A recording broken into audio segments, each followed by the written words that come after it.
केरळचा software engineer आनंद अदू यांच्या आत्महत्येमुळे पुन्हा एकदा राष्ट्रीय स्वयंसेवक संघाचे शिबिरं आहेत, राष्ट्रीय स्वयंसेवक संघाचे वर्गचर्चा आहेत, राष्ट्रीय स्वयंसेवक संघाचे जे कार्यशाळा असतात ज्या वर्षभर चालत असतात पूर्ण देशभरामध्ये, त्या पुन्हा एकदा चर्चेत आल्या आहेत. कारण त्या टेक इंजिनियरने जे आरोप लावले आहेत ते आरोप अतिशय गंभीर आहेत आणि ते 15 पानाची जी सुसाईड नोट आहे त्या सुसाईड नोटमध्ये त्यांनी लैंगिक शोषणाचे आरोप लावले आहेत. त्याच्यामुळे राष्ट्रीय स्वयंसेवक संघाचे वर्गशिक्षा आहेत, ज्या काही ट्रेनिंग कॅम्प्स आहेत ते एकदा पुन्हा चर्चेत आले आहे.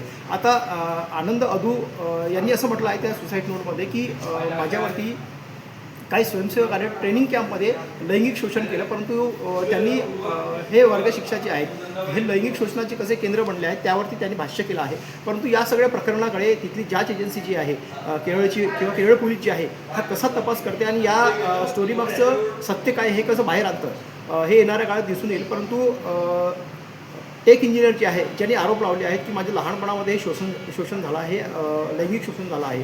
परंतु एक प्रश्न असा उपस्थित होतो की टेक इंजिनियर जे आहे त्यांनी इतक्या वर्षानंतर हे आरोप का लावले आणि जर इतकं गंभीर प्रकरण होतं त्यांनी आपल्या पॅरेंट्ससोबत किंवा आपल्या वरिष्ठ जे स्वयंसेवक आहेत त्यांच्याशी याबाबत चर्चा का केली नाही हा एक गंभीर विषय आहे.